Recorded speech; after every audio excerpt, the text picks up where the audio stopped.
Hello and welcome to another Tip Tuesday. Today's tip is going to focus on saving our resources.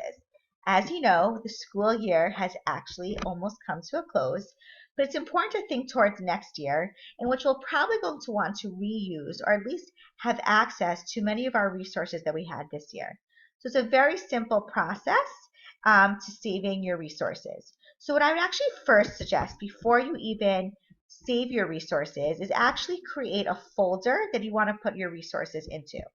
You can, if you want, to just create a general folder like short stories or the names of your stories, of worksheets, or whatever it may be. But what I actually chose is I actually chose to create a folder called English 2016 to 2017, and I'm going to put all my courses for this year into this folder.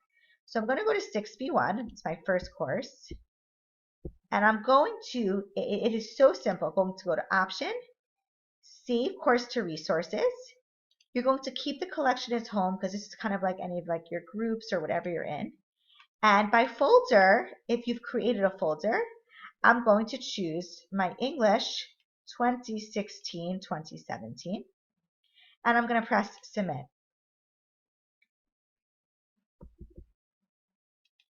And if I go into my personal resources, into English 2016-2017, I will see that my whole 6B1 resources have been saved. So next year, I can totally access anything from this file, to the point that if I'm going to want to, let's say next year, redo a Do Now from, let's say, January, all I need to do is then add it to a course.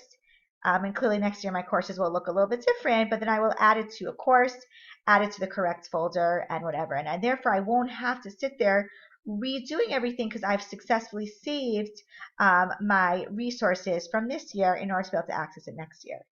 Next week we're going to focus on archiving our courses. As always, if you need help with saving your resources, feel free to reach out. Have a great night.